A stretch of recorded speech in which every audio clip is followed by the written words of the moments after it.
Good day sa inyong lahat.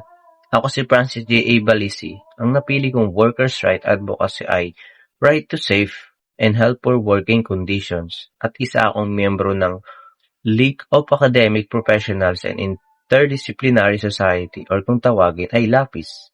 Ang aming organisasyon ay tumutulong at nagtatanggol sa karapatan ng mga manggagawa, lalo na sa karapatan nila sa ligtas at malusog na lugar ng trabaho.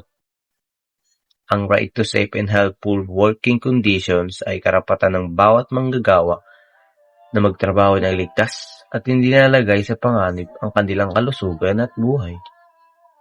Mahalaga ito dahil maraming workers ang naaksidente o nagkakasakit dahil sa kulang na safety at equipment at unsafe na working environment. Kapag may tamang safety at protection, mas nagiging healthy at produktibo ang mga manggagawa. Nakakatulong ito hindi lang sa workers kundi pati sa negosyo at ekonomiya dahil mas maayos ang trabaho at mas kaunti ang naaksidente.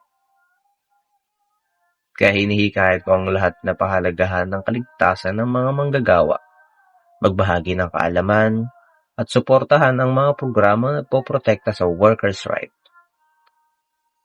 Tandaan natin, ang ligtas na trabaho ay karapatan ng lahat.